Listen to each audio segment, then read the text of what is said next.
In the swamps of St. Landry Parish, Louisiana, a secret waited, hidden for decades beneath overgrown earth and rotting floorboards. In the 1840s, a man of science and society wielded a scalpel not to heal, but to strip the soul itself.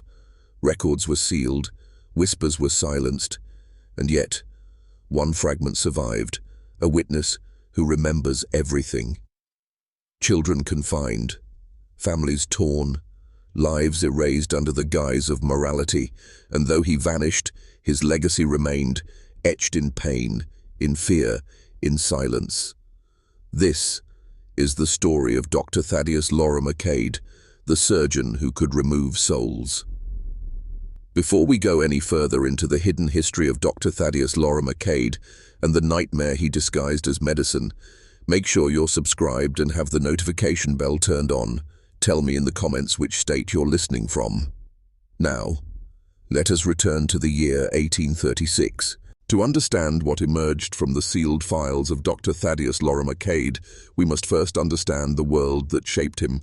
St. Landry Parish in the year 1836 was a place suspended between progress and superstition, wealth and quiet brutality, an environment where a man bearing education, confidence, and the semblance of moral conviction could wield near absolute influence. The parish lay along the winding, slow-moving Bayou Teche, where the water reflected the cypress canopy in distorted shapes, as though nature itself refused to reveal anything clearly.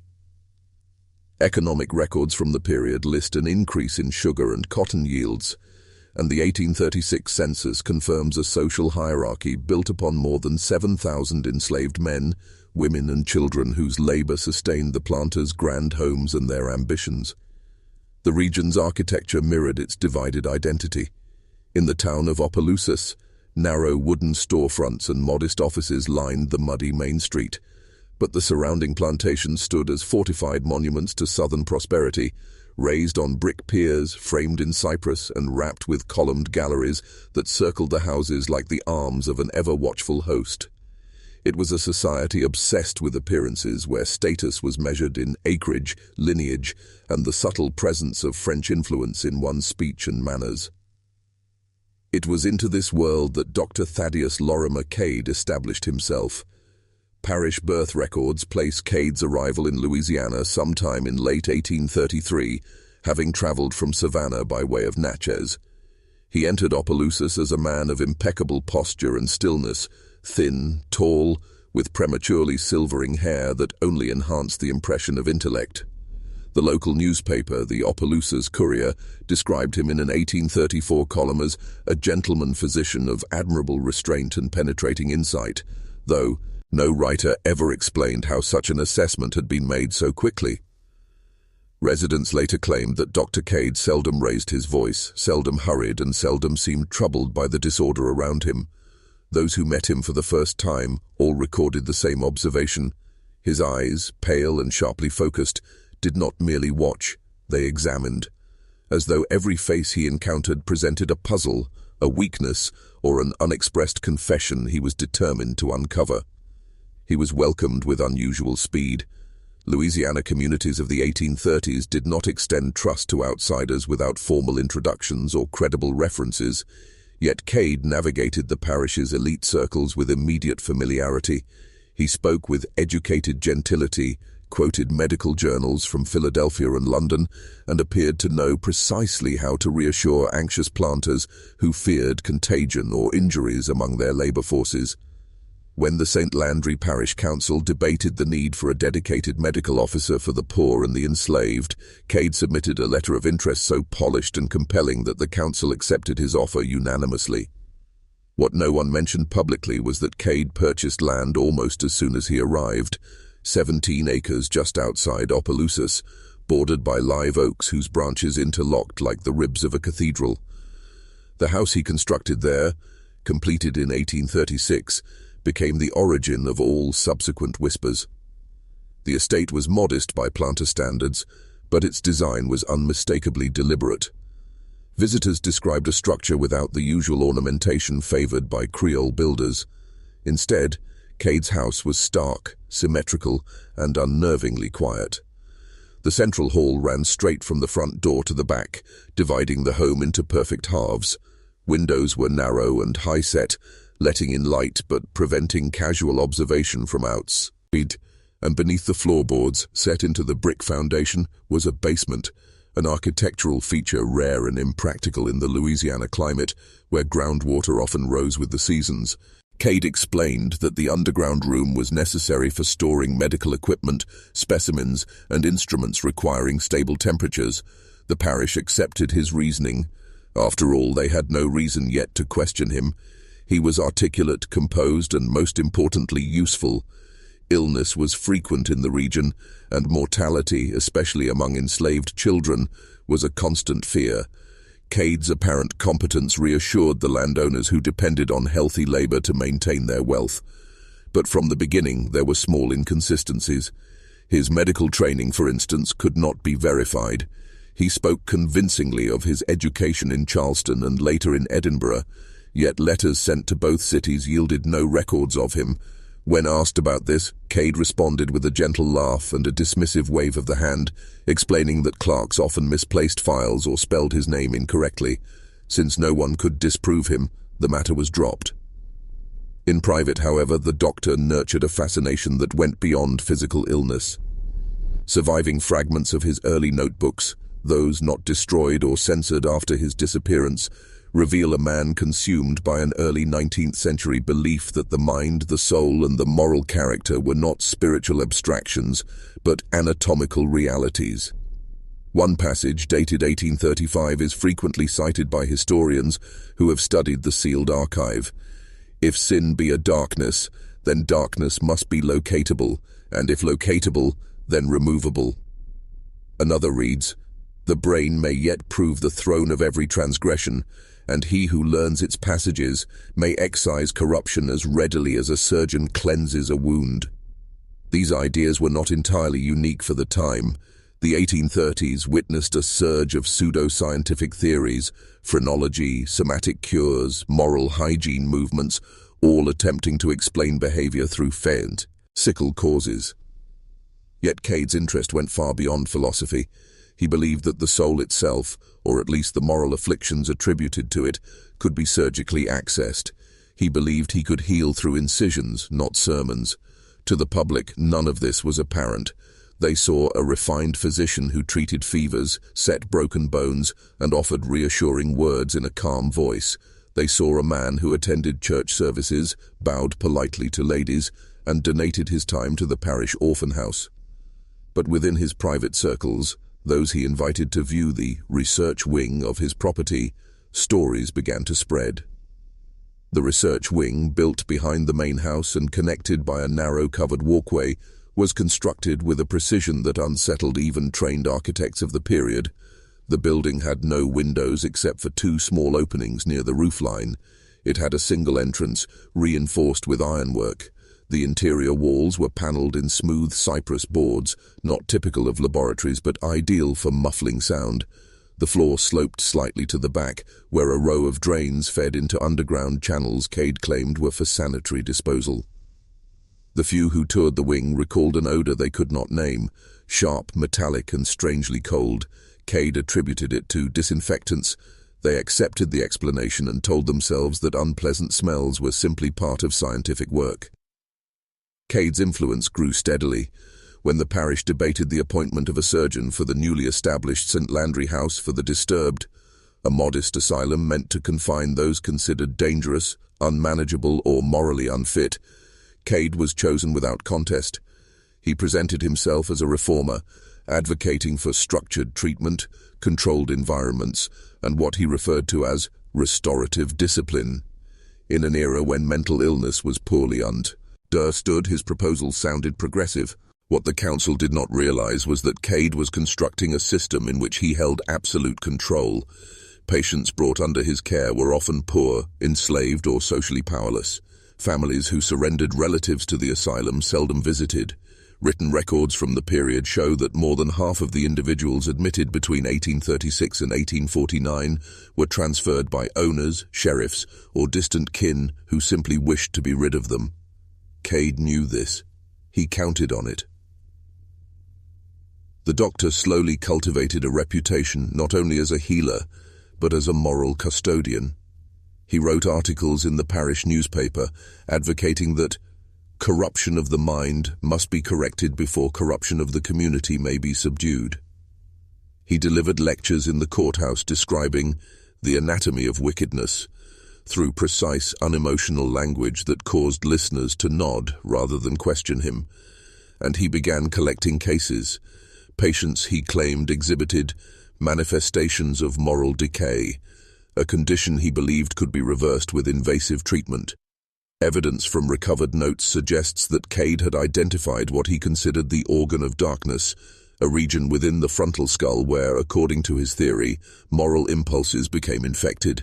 He believed that by creating a small incision, an opening he poetically referred to as a pathway for the soul, he could extract the darkness and restore purity. How he convinced the asylum board to allow such procedures remains unclear. Some historians argue that he never fully disclosed the nature of his operations. Others suggest that he exploited the era's fear of moral insanity, a diagnosis increasingly used to justify confinement. Whatever the truth, Cade met no resistance. His education, wealth, and charm had inoculated him against scrutiny. The enslaved community, however, distrusted him early on. Oral accounts collected in the 1920s from descendants describe Cade as the pale doctor who carried silence with him. They claimed he visited plantations not when called, but when curious, offering unsolicited examinations that left people feeling unsettled. Some said he asked questions about dreams, impulses, and sins, topics no physician had any rightful concern with. Others recalled that those who spoke too openly in his presence sometimes disappeared days later, quietly transferred to the St. Landry house for observation. There were, even then, signs that Cade's methods were not entirely medical.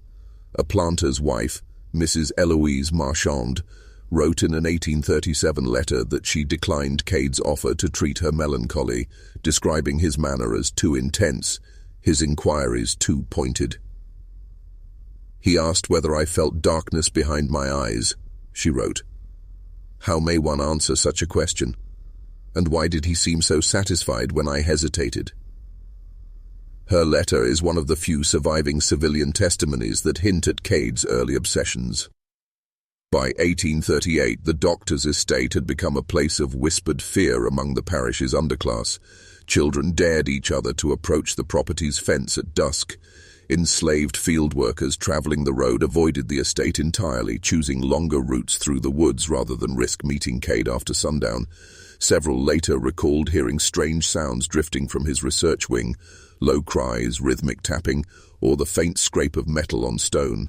Still, the parish leadership celebrated Cade. They admired his poise, his articulate speeches, his charitable contributions. They had no interest in questioning a man who made their problems seem manageable. As far as they were concerned, Cade was indispensable. He handled matters they preferred not to acknowledge. His innovations, as he called them, became more refined. He developed classification systems for patients, labeling them according to perceived moral weakness. His notes refer to categories such as excessive melancholy, degenerative rage, and residual sinfulness. By the spring of 1840, the parish accepted Dr. Thaddeus Lorimer Cade as a permanent fixture of its social order. His lectures filled the courthouse gallery. His name appeared in nearly every issue of the Opelousas Courier, and planters seeking to showcase their refinement often invited him to their dinner tables. It was during this season, when Cade's influence reached its most comfortable height, that the witness whose testimony would later become the backbone of the sealed archive first appeared. His name was Jonas Ellery Boudreau, born in 1821, the youngest son of a carpentry family known for building plantation galleries and staircases. Jonas was not wealthy, but he possessed what many parish elites quietly valued: craftsmanship, discretion, and a willingness to work late hours for modest pay. He was just 19 when Cade hired him to perform repairs at the doctor's estate. What no one predicted was how quietly and thoroughly Jonas would observe the house he had been invited into. Parish directories list Jonas as a joiner's apprentice. though neighbors remembered him as soft-spoken, observant, and unusually meticulous. He had a habit of noticing architectural irregularities, hidden joints, secret spaces, structural flaws, and though he seldom shared these observations, he kept them in the back of his mind the way a surveyor memorizes the slope of a field. Cade noticed this almost immediately. The doctor valued precision, especially in those he allowed near his estate. Within weeks, Jonas became a regular presence on the property, often working unsupervised in areas other laborers were forbidden to enter. His first suspicions formed gradually. It began with unusual requests, doors that had no reason to be sealed, windows that needed reinforcing from the inside, locks that had to be installed in ways that prevented egress. Cade explained these modifications as part of his research protocols, insisting that absolute control of the environment was necessary to prevent episodes. Jonas nodded politely, but the explanation settled uneasily in his thoughts. One evening in June 1840, after completing repairs in the research wing's narrow anteroom, Jonas stepped into the courtyard and noticed that the windows, those small high-set openings along the wing's roofline, were covered from the inside by sheets of tin. When he asked why, Cade replied that light interfered with his chemical preparations. It might have ended there, had Jonas not returned the following morning to find a faint metallic scratching along the exterior wall beneath those same openings. It was a sound he would later describe as the way a trapped bird might scrape with its claws. He kept this observation to himself. Jonas's work brought him close to areas of the estate seldom seen by outsiders. He noted the peculiar slope of the laboratory floor, the intricacy of the drainage channels beneath the boards, and the strange emptiness of the rooms. No books, no personal items, no signs of ordinary habitation. Instead, every surface was arranged with surgical instruments, glass jars, and folded cloths in a pattern too deliberate to be casual. Cade kept his tools polished, arranged by size and curvature, like a mathematician displaying proofs. But the most disturbing discovery occurred in late August, when Jonas repaired a cracked cabinet door in Cade's private office. While aligning the hinges, he let the lower panel rest open for support and saw inside a leather-bound ledger marked with the year 1837. Before he fully understood why he felt compelled to look closer, his hand had already reached for it. The ledger was filled with neat, slanted handwriting. Most entries appeared clinical, dates, symptoms, behavioral notes, but others contained phrases that made Jonas swallow hard. Subject displays residual wickedness, one line read. Incision required to open passage for expulsion. Another page recorded a patient's resistance to purification and recommended a second opening along the frontal crest. Jonas closed the ledger quickly, but not quickly enough. Footsteps sounded behind him, quiet, deliberate, unmistakably Cade's. Jonas replaced the book and turned, pretending to clean the hinge screws. Cade watched him in silence for several seconds before saying, with a voice too calm to be reassuring, "Curiosity is a virtue only when one is prepared for the burden of knowledge." "Tell me, Jonas, are you prepared for burdens?" Jonas answered yes, though his voice trembled.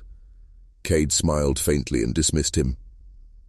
For the rest of the week, Jonas felt the doctor's eyes on him whenever he entered the estate, as though each movement were being recorded and classified. It was around this time that Jonas overheard the conversation that changed everything. While repairing the walkway behind the main house one night, he paused upon hearing voices from inside Cade's study. Cade was speaking, his tone impatient, clipped. The second voice belonged to a man Jonas did not recognize, perhaps a visiting planter or one of Cade's private patrons. "You said she would confess," the man insisted. "You guaranteed it." "She will," Cade replied. "Her silence is not voluntary. It is the residue of the darkness. Once the incision is complete, you will have no further concern." The man hesitated.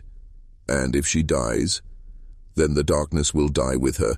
Which outcome do you prefer?"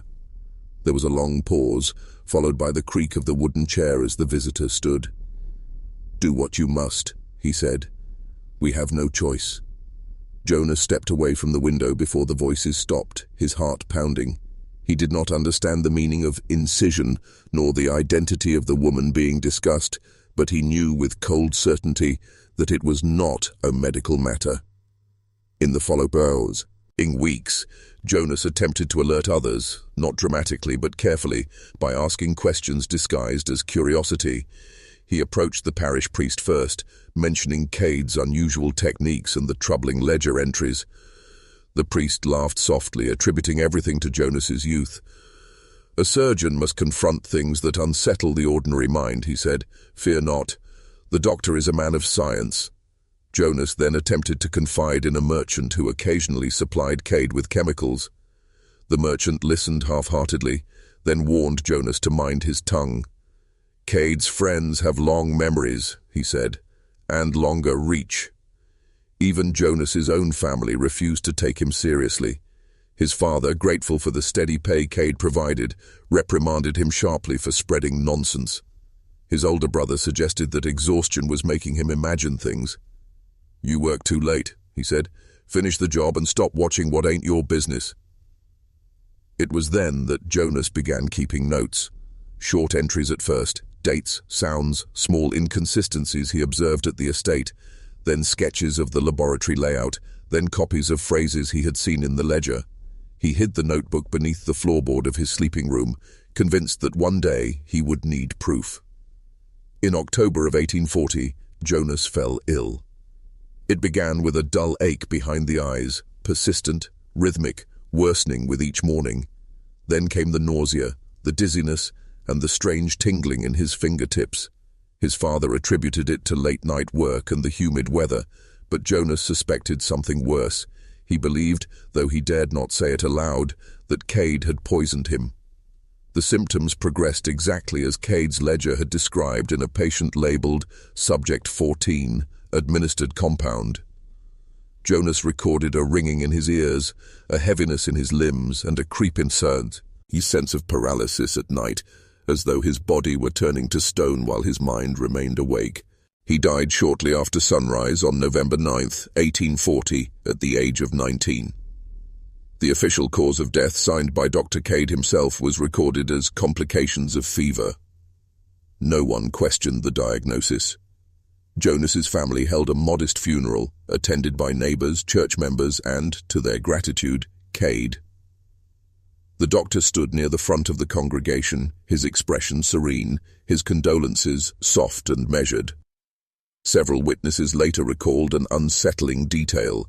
Cade lingered near Jonas's coffin longer than any other attendee, resting his hand lightly on the lid, as though evaluating his work, not mourning it. After the burial, Jonas's father visited the estate to settle unpaid wages.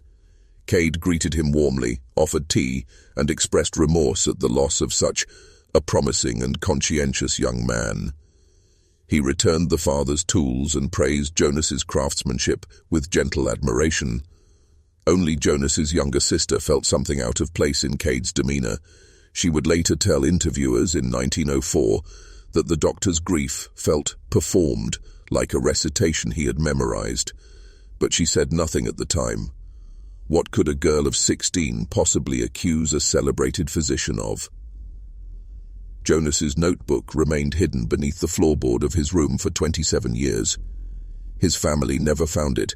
His father died in 1845, his brother in the war, and his mother in the fever outbreak of 1853. The house changed owners twice before the restoration workers discovered the notebook, along with Cade's other sealed files, in 1867. The parish ignored the notebook's contents. They dismissed the entries as the fevered imaginings of a dying boy. They dismissed the sketches as inaccurate. They dismissed the overheard conversation, calling it a misunderstanding. They dismissed everything. Yet Jonas had not imagined the symptoms that destroyed him. He had known, but imagined the recording of his own deterioration, matching Cade's earlier compound cases with disturbing precision. And he had not imagined the final entry, written in a shaking hand, almost illegible, dated 3 days before his death. He knows I know. If I die, find the ledger. The darkness he cuts is not theirs, it is his. No one read it until decades later. By then, Cade was long gone, his victims long buried, and the system he built had consumed far more than the 19-year-old carpenter who tried to expose him. Jonas died before he could speak the truth aloud. Cade ensured it, and the parish, whether through loyalty, cowardice, or comfort, allowed the darkness to continue unchallenged, believing that a healer, even a strange one, was safer to trust than the possibility that a nightmare lived among them disguised as a man of science. Jonas's funeral marked the end of the first witness. It marked the silencing of the one person who had seen the truth too soon, and it marked the beginning of the years in which Cade's practices would grow bolder, more organized, and far more deadly, years that would later be known, in quiet parish recollections and forbidden family letters, as the season of incisions, when the surgeon of St. Landry Parish believed he could remove sin with a blade, and no one dared stop him. By 1841, Dr. Thaddeus Lorimer Cade had established the framework of his methodical program. He no longer needed the pretense of casual observation. He had authority, facilities, and the silent cooperation of those too afraid or too trusting to question him. The St. Landry House for the Disturbed became more than an asylum. It was a laboratory in which Cade could apply his theories in systematic fashion. Patients were classified according to his carefully constructed moral taxonomy, each label dictating the approach he would take, each behavior observed and logged with the precision of a clockmaker. Surviving fragments of records kept hidden by aides who later feared discovery indicate that Cade worked from both official and unofficial channels. Parish authorities, citing convenience and his apparent expertise, allowed him to admit individuals without the full consent of their families. Many of the patients were enslaved, impoverished, or socially invisible. Each was given a number, sometimes a name, and a description of perceived transgressions: excessive anger, unrepentant deceit, premature vanity, or residual sinfulness, as he termed it. Among these victims were women such as Madeleine Duval, daughter of a minor planter, admitted in 1842 after a dispute with her father over her inheritance. Her records describe behavior Cade considered erratic, but within the bounds of youth. Under Cade's supervision, she underwent multiple examinations and minor procedures that, in his terminology, opened the frontal channels. Years later, survivors' testimonies would suggest that these so-called procedures included manipulation of the skull with instruments resembling bone-handled scalpels, producing intense pain and temporary paralysis, though no outward signs were visible to casual observers. Men were also subjected to his interventions. Pierre Lemoine, a free labor, accused of theft, was admitted in 1844. Records indicate he resisted extraction attempts, which Cade interpreted as moral obstinacy. His file notes multiple compulsory sessions during which he was restrained, his consciousness maintained, while the doctor attempted to remove the darkness he claimed resided within. Pierre's subsequent disappearance was officially recorded as a migration to New Orleans, though oral histories suggest otherwise. Cade documented all of this with meticulous care. His journals included charts that traced patients' family lines, their illnesses, behaviors, and perceived weaknesses. He developed tables correlating skull shape, expression, and social history with susceptibility to darkness. Pages of formulas reveal attempts to concoct compounds intended to weaken resistance or enhance suggestibility. One entry, dated April 6, 1843, reads, "Administer tincture at dawn. Monitor tremors. Paralysis should present within 4 days. No untoward outcomes expected if administration is precise." He did not work alone. Accomplices emerged quietly. A local attorney, Henry Bellamy, who managed legal documentation and patient transfers. A physician, Dr. Cornelius Fenwick, who provided supplies and occasionally performed adjunct procedures, and an overseer, Jules Charpentier, who ensured that enslaved individuals brought for observation complied without disturbance. These men were compensated, socially rewarded, or otherwise bound to silence. Their motivations varied: loyalty, greed, fear, but all understood that exposure would be fatal. Cade's methods escalated over time. Initially confined to minor interventions and small incisions, he moved toward prolonged periods of conscious restraint. Reports from surviving aides describe patients placed in specially constructed chairs or beds, limbs secured, while the surgeon performed what he referred to as purification sequences. These sessions often included verbal interrogation, the repetition of moralistic phrases, and measured, deliberate application of pressure to the skull, jaw, and temples. The intent, according to his notes, was to render the patient physically and psychologically pliable. He recorded each twitch, each sigh, and each subtle facial change with the precision of a logbook. Some patients were subjected to prolonged psychological torture. Children, like the 4-year-old Isabelle Fournier, admitted in 1845, were separated from siblings and parents for months at a time, trained to respond only to Cade's instructions, and closely observed for signs of darkness. Letters smuggled from attendants suggest that Isabelle learned to recognize instruments and react with fear before being touched.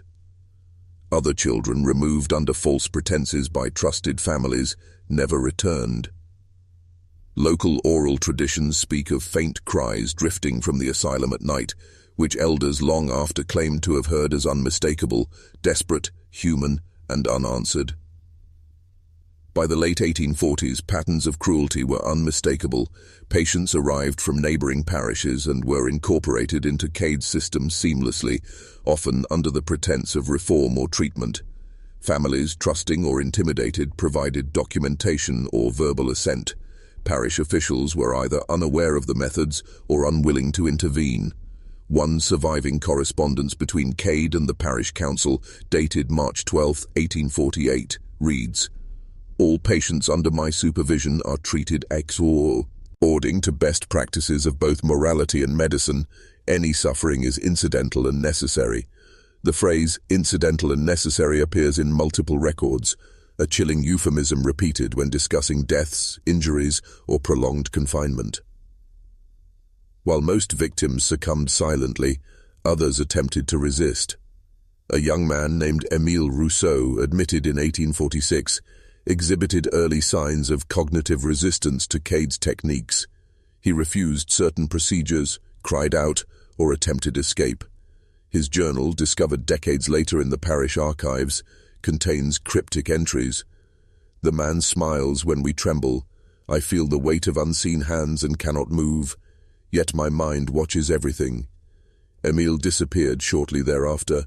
His official record lists unknown relocation, but the ledger categorizes him as successfully purified. The system Cade developed relied upon subtle social manipulation. Patients' families, assistants, and the parish community were complicit, whether knowingly or unknowingly. Fear, trust, and the weight of reputation kept dissent minimal. Those who voiced concern, like Jonas Boudreau, were swiftly removed from positions where they could observe or were dismissed as misinformed. By controlling both perception and record, Cade insulated himself from investigation, and his operations became increasingly audacious. Records indicate that in 1847 Cade initiated family alignment experiments, separating siblings, parents, and children to study hereditary patterns of moral behavior. Notations reference controlled pairings, observation of offspring for signs of darkness, and the use of subtle compounds intended to influence disposition. Though Cade presented these as clinical investigations, the methods effectively forced reproduction under observation, creating further layers of control over life and lineage. Patterns of cruelty became predictable to the historian examining the archives. Recurrent practices included prolonged observation under restraint, chemical manipulation to induce weakness or compliance, forced separation of families, and careful documentation of behavior under duress. Children were deliberately included, their innocence exploited to study the supposed hereditary transmission of moral corruption. Multiple deaths were recorded with care, sometimes months after the intervention, and buried discreetly in positions that betrayed the unnatural events preceding their passing. Cade's network of enablers was critical to this system.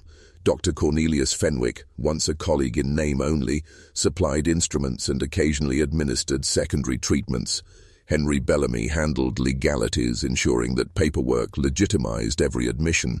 Jules Charpentier, the overseer, transported individuals, enforced compliance, and discreetly reported their responses. Each man was indispensable. Each understood that to betray Cade was to invite exposure and probable death. Despite growing rumors, outside attempts to challenge the system failed. Parish authorities cited Cade's social standing, medical reputation, and the supposed efficacy of his treatments. Families, fearful or indifferent, remained silent. Even clerics who might have objected to moral abuses deferred to the doctor's scientific authority. Thus, the structure of cruelty remained intact, a hidden machinery operating under the thin veil of propriety. By the end of the 1850s, more than 40 documented patients had passed through Cade's hands, with survival often only partial. Those who emerged alive carried marks, physical, psychological, or both, of his interventions. And yet, outwardly, Cade remained a celebrated figure, philanthropic, articulate, and polite. Parish records praised his innovation, bows in medicine and moral reform, never acknowledging the systematic suffering he orchestrated. The man who had started quietly with subtle manipulations now presided over an entire microcosm of control and terror, a system both elaborate and chilling in its methodical precision. The historian, reviewing these events centuries later, sees not a chaotic spree of cruelty, but a carefully engineered structure, one that used the veneer of science, the complicity of associates, and the silence of a community to operate unchecked. Patterns emerge: the use of chemical compounds, the forced compliance of individuals, the monitoring of family structures, and the documentation of suffering. From these records, one conclusion is undeniable. Dr. Thaddeus Lorimer Cade had not only mastered the art of disguise, presenting himself as a benevolent healer, but he had also created a system capable of extracting darkness, controlling behavior, and shaping life and death according to his precise moral calculus. It was this system, the network, the procedures, the silent complicity, that would persist for nearly 2 decades. It was this system that would leave behind evidence buried, erased, and sealed for decades, only to be uncovered in fragments by those brave or persistent enough to look. It was this system, methodical, measured, and horrifying, that ensured Dr. Cade's influence would endure long after the first victims were silent, long after witnesses like Jonas Boudreau were gone, and long before any reckoning could begin. By the spring of 1861, the landscape of Louisiana, and indeed the entire southern United States, had begun to shift under the tumultuous pressures of the Civil War. St. Landry Parish was no exception. Armies marched through nearby plantations, supply lines faltered, and the social order that had allowed Dr. Thaddeus Lorimer Cade to operate with impunity began to crumble. Cade, by then in his late 40s, had grown confident, perhaps overconfident, in the inviolability of his system, but the upheaval surrounding him would soon expose cracks that no ledger, lock, or accomplice could conceal. The first disruption came when a contingent of Union troops briefly occupied the parish in late 1862. While Cade had cultivated relationships with local authorities and even Confederate sympathizers, he could not prevent soldiers from exploring the region. One report, written by a Union quartermaster and later archived in New Orleans, describes an encounter with the estate. Upon inspection of Dr. Cade's property, several structures appeared reinforced unnaturally.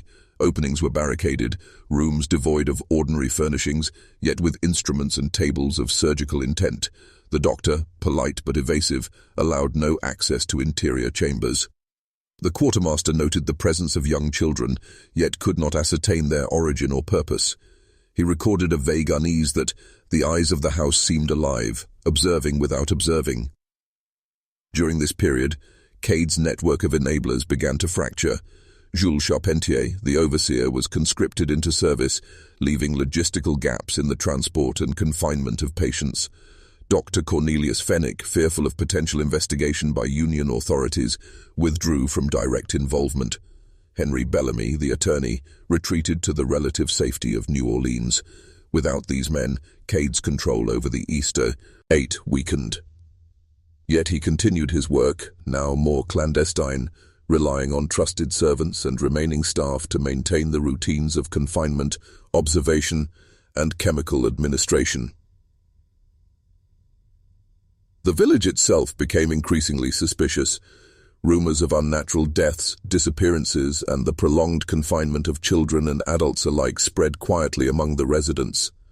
One particularly telling account comes from Marguerite Lacoste, a midwife living nearby who reported seeing strange lights in the windows at unholy hours, sounds of lamentation, and children who emerged from the property silent and pale, with eyes wide as though they had glimpsed something terrible.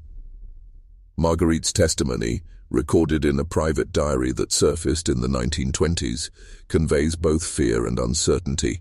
She was never called to testify officially, her words dismissed as superstition by local authorities aligned with Cade. By 1863, the Civil War itself intruded more directly. Raiders moved through the parish, and Cade's estate was temporarily abandoned during a skirmish. When he returned, he found parts of the property disturbed, locks pried, cupboards overturned, and some documents missing. Yet he adapted quickly, hiding remaining records and dispersing instruments across hidden compartments throughout the house. Observers from this period describe him as increasingly secretive, a man of serenity masking a storm, maintaining outward civility while directing frantic rearrangements within the estate. The first known violent confrontation with the consequences of his own system occurred in 1864. One of Cade's older patients, Elodie Beausoleil, a woman subjected to repeated interventions over more than a decade, attempted to escape during a rare lapse in supervision. Though she managed to flee the house, she was cornered by servants and restrained. In the struggle, she injured a guard and reportedly bit one of the assistants. Dr. Cade documented the incident in precise detail, noting her resistance, the methods of restraint applied, and the psychological interventions intended to restore order. Elodie was confined in the basement, a location later described in diaries as dark, airless, and fitted with improvised restraints. Her ultimate fate remains unknown, as the records were partially destroyed in later years, but local oral histories speak of her disappearance shortly after the event. The most significant disruption, however, came not from a single individual, but from the larger forces of war. In early 1865, Confederate troops evacuated the region, leaving Cade's property vulnerable. Looters and refugees, entering the estate, reported finding rooms with instruments arranged in geometric precision, jars containing unknown substances, and locked cages containing skeletal remains, small and malformed, whose origin could not be immediately explained. These reports, recorded in letters sent to New Orleans newspapers, were quickly suppressed by local officials sympathetic to the doctor's family, emphasizing instead that Cade was absent and the estate intact and unremarkable. Amid the chaos, Cade himself vanished. Conflicting accounts emerged. Some claimed he fled to the interior of Louisiana, others that he had boarded a riverboat toward New Orleans. An unverified letter from June 1865 describes a sighting in Baton Rouge, where a man matching his description walked with measured steps, eyes bright with the same chilling curiosity. No further verified sightings exist. By the time Union forces reasserted control in the parish, Cade's estate was partially abandoned, with several rooms sealed, others destroyed by fires or neglect, and most records missing or relocated. His accomplices had either disappeared, died, or left the area, leaving only fragments of the system intact. The fate of his patients varied. Some perished quietly, left to succumb to illness or neglect. Others were taken in by relatives or neighbors, often unable to speak of their experiences due to trauma or fear. In several surviving testimonies, individuals recalled chains, chemical compounds, and prolonged restraint. The patterns were consistent, suggesting a continuation of the system even in Cade's absence. Coerced compliance, deliberate exposure to psychological and chemical manipulation, and in some cases, forced reproduction to study hereditary traits. The physical remains of Cade's operations were also revealing. During the late 1860s, restoration workers and curiosity seekers occasionally discovered unmarked graves, often hidden behind cypress trees or beneath floorboards. Some coffins bore evidence of premature burial, scratch marks, contorted limb positions, and indications that the occupant had struggled against confinement. These findings, while alarming, were not formally investigated. Local authorities either dismissed them or claimed them to be the work of superstition or animal disturbance. Competing theories regarding Cade's ultimate fate emerged quickly. One faction suggested he had died in hiding, succumbing to illness or injury during his flight. Another insisted he had escaped, living under an assumed name and continuing experiments elsewhere. A third, whispered among survivors, held that he perished in a well or cistern on the prop, perhaps accidentally while retrieving records or materials, leaving his body undiscovered for weeks. The community itself transformed over time. The estate, once a center of methodical horror, became a site of rumor and avoidance. Families avoided the main house. Children whispered tales of the doctor in the shadows who removed the darkness with a blade. Certain roads leading to the property became associated with disappearances or the unexplained, and travelers recorded strange phenomena: unexplained lights at night, metallic sounds of instruments moved, and the occasional distant wail. By the turn of the century, the estate was largely abandoned, its walls deteriorating, its secrets buried within hidden compartments and beneath layers of silt and debris. Physical evidence also persisted. Excavations in the 1920s and 1930s, though sporadic and often clandestine, revealed items such as scratched coffins, jars containing remnants of chemical compounds, and hidden journals detailing decades of precise cruelty. Attempts to make these findings public were frequently stifled by descendants of the families involved, local historians, or authorities who deemed the revelations too damaging to the region's reputation. Nevertheless, fragments were preserved in private collections and academic archives, providing later researchers with partial insight into the scale and nature of Cade's system. By the end of this period, the full measure of Cade's reign could only be understood indirectly. Survivors, whether children, laborers, or patients, carried the memory of restraint, chemical exposure, and psychological terror. Families spoke quietly of lost members. Witnesses recounted disjointed observations, locked rooms, strange tools, patterns of compliance, and unnatural deaths. The total number of victims, never officially confirmed, is suggested in surviving correspondence to exceed 50 documented cases, though oral histories imply that many more were silenced entirely. In this way, Dr. Thaddeus Lorimer Cade's system of horror endured, not only through his meticulous planning and social manipulation, but also through the silence of those around him. His downfall, whether through flight, disappearance, or death, did not erase the structures he had built. The estate remained a repository of memory, trauma, and evidence, awaiting rediscovery by those willing to confront the disturbing precision of his work. And in the shadows of St. Landry Parish, the echoes of his methods, the restrained, the paralyzed, the coerced, lingered long after the last ledger was hidden and the last accomplice vanished, leaving a haunting legacy that would surface only decades later, fragmentary but undeniable. By the early decades of the 20th century, the St. Landry estate had largely faded from memory, its crumbling walls overgrown with cypress and kudzu, its cellars flooded, and its upper floors collapsed in places. Locals avoided the property, though children dared one another to peer through broken windows or to touch the warped doors, claiming that the air inside smelled faintly of iron and decay. Yet beneath the surface, fragments of Dr. Thaddeus Lorimer Cade's system endured. Hidden journals, chemical vials, and skeletal remains, some carefully buried in secret compartments, others obscured by years of flooding and detritus, remained, waiting for rediscovery.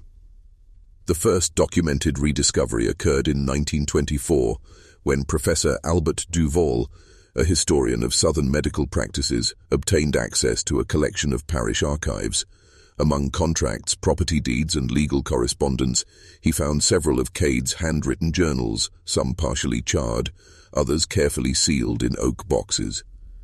Duval noted in his field journal, "The hand is precise, methodical, The entries catalogue a systematic cruelty that seems almost inconceivable.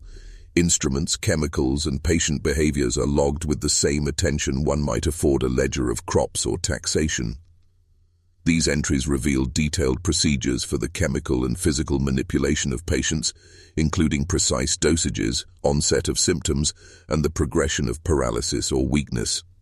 Duval recognized immediately that these documents corresponded to an era previously considered benignly medical, yet they indicated sustained, deliberate harm under the guise of scientific observation. Other fragments surfaced in 1931 during renovations of the parish courthouse in Opelousas. Workers discovered hidden drawers within the floorboards containing patient records, some describing individuals whose names had vanished from the official logs. Notes referenced children removed from families, adults restrained for weeks, and deaths recorded as natural that, in the context of Cade's journals, were clearly the result of prolonged confinement or chemical administration. Photographs of skeletal remains, taken surreptitiously by workers who feared official reprisal, showed bodies arranged unnaturally in coffins, limbs contorted, with evidence of struggle. The discoveries were reported in a local newspaper, but the accounts were suppressed under pressure from prominent families who feared scandal. Only whispered recollections survived among the local population. Between 1930 and 1950, fragments of Cade's story appeared sporadically in historical research. Dr. Margot Leclerc, a medical historian from New Orleans, referenced journals and parish correspondence in her unpublished manuscript, noting that the cruelty described could be classified as methodical psychological and physiological abuse. Leclerc described hidden chemical formulations, mechanical restraint devices, and intricate records of familial separation, remarking, "Though buried beneath layers of bureaucratic indifference and the passage of time, the evidence indicates a singular devotion to experimentation upon the human mind and body, all under the guise of moral reform." Her work, however, was largely ignored by academic authorities, perhaps because of the prominence of the families implicated or the unsettling nature of the findings. Oral traditions preserved details that formal archives did not. In the rural communities surrounding the estate, elders told children of a doctor who could remove the darkness, a man who walked in polite society yet wielded instruments with deadly precision. They described the cries that echoed from the property at night, the strange behavior of children returned from the house, and the eerie order of the servants who followed every command without hesitation. These stories, though fragmented and embellished over decades, corroborated the journaled accounts discovered by historians. The estate had been a locus of fear, experimentation, and hidden violence. Rediscovery continued in unexpected ways. In 1947, a private collector purchased an assortment of items from a family in St. Landry Parish who claimed descent from Cade's associates. Among the items were jars containing remnants of chemical compounds, small instruments engraved with initials matching those in Cade's journals, and notes describing procedures for observing responses to paralysis-inducing substances. These artifacts, though partially deteriorated, confirmed the existence of a sophisticated, systematic method of coercion, observation, and experimentation. Scientific analysis, decades later, identified trace amounts of toxic compounds consistent with descriptions in the journals. By the 1950s, scholars and amateur historians attempted to piece together a coherent chronology of Cade's activities. Patterns became clear. He had begun in the late 1830s with isolated experiments on individuals, gradually expanding to include families, enslaved laborers, and children. Over 2 decades, he established a fully operational system, integrating chemical manipulation, restraint, psychological observation, and forced reproduction. Accounts of victims surviving brief periods, often unable to speak of their experience, says due to trauma or fear, provided indirect corroboration of the written records. In every case, the evidence indicated methodical cruelty, maintained under the guise of moral and medical authority. Some fragments of Cade's system were deliberately destroyed or concealed. Descendants of families involved, perhaps seeking to protect reputations, removed documents, destroyed physical evidence, or discouraged public inquiry. Parish records show gaps and inconsistencies. Admissions vanish without explanation, deaths are attributed to generic causes, and children removed from the community appear in no official registries. Yet the consistency of surviving records combined with oral histories allowed historians to reconstruct in part the scale and nature of Cade's operations. The physical site itself became a locus of fascination and dread. Explorers in the mid-20th century reported cypress-lined paths leading to partially collapsed structures, air still heavy with the scent of decay. Floorboards, though warped and unstable, revealed hidden compartments. Stone walls concealed secret rooms. Wells and cisterns contained remnants of human activity consistent with journaled accounts of confinement. Those who dared to enter the property described a palpable sense of observation, a lingering aura of calculated cruelty that seemed to persist despite decades of neglect. By mid-century, descendants of those affected remained in the area, unaware of the full scope of their ancestors' entanglement with Cade's operations. Genealogical studies reveal families whose lines were subtly altered, children separated, estates dispersed, inheritances modified, leaving traces of Cade's manipulation in both bloodlines and property records.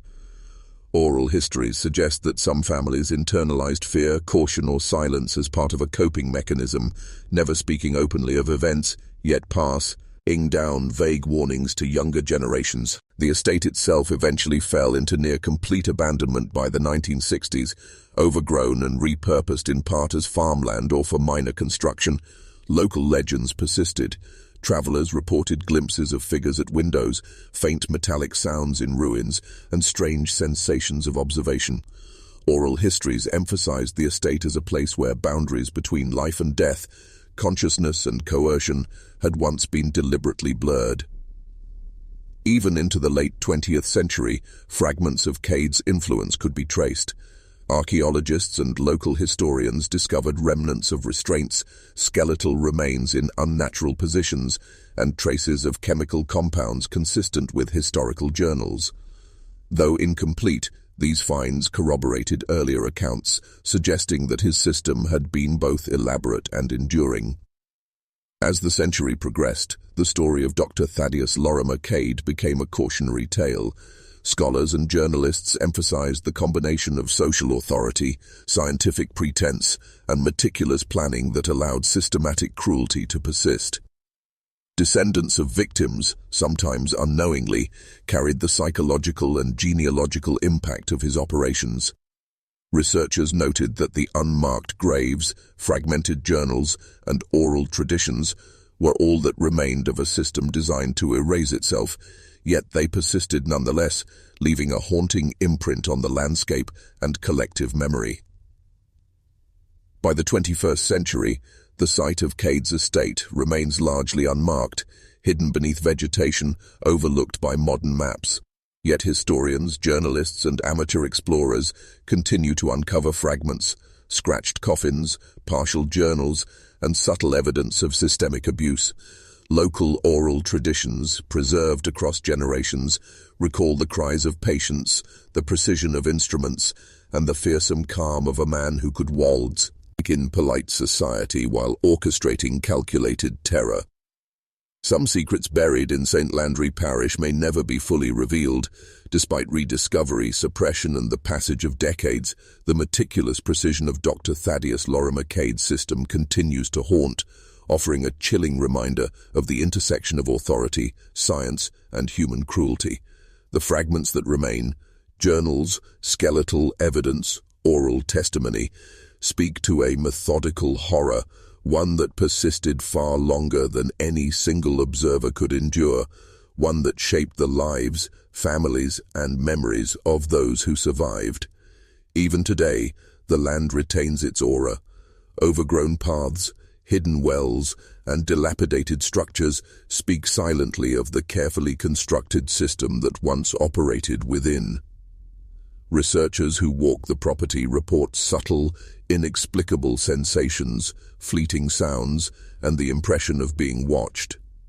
Descendants live nearby, largely unaware of their connection to events more than a century past, and historians, piecing together fragments from archives, private collections, and oral histories, continue to grapple with the staggering scope of Dr. Cade's hidden empire of cruelty. What do you think of this story? Was everything truly revealed? Leave your thoughts below. Subscribe, hit the bell, and share with someone who loves dark mysteries. See you in the next video.